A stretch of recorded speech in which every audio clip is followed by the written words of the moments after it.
আসসালামু আলাইকুম রহমতুল্লাহ। সম্মানিত দর্শক, আজকে আপনাদের মাঝে নিয়ে আসলাম জিও ব্যাগ সেটআপকৃত ফলসহ 12 মাসি সিডলেস লেবুর গাছ।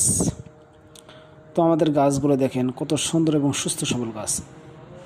প্রত্যেকটা থোকায় থোকায় কিন্তু ফল আছে, প্রত্যেকটা গাছেই কিন্তু ফল সেট আছে। এই যে দেখেন, একদম প্রিমিয়াম কোয়ালিটির গাছ। এই গাছগুলো আমরা একদম স্বল্প মূল্যে সারা বাংলাদেশে আমরা কুরিয়ার মাধ্যম দিয়ে আমরা ডেলিভারি করতেছি। আপনাদের যাদের প্রয়োজন তারা স্ক্রিন থেকে নাম্বার নিয়ে আমাদের সঙ্গে যোগাযোগ করেন। আমাদের কাছে পর্যাপ্ত পরিমাণ রয়েছে, যার যত পিস দরকার আমরা দিতে পারবো ইনশাল্লাহ। আমাদের কাছ থেকে ফল গাছ, ফুল গাছ, কাঠ গাছ সব প্রকারই গাছ আমাদের থেকে আপনারা সুলভ মূল্যে ক্রয় করতে পারবেন। তাই আপনাদেরকে বলবো, আপনারা এদিক সেদিকে না তাকাইয়া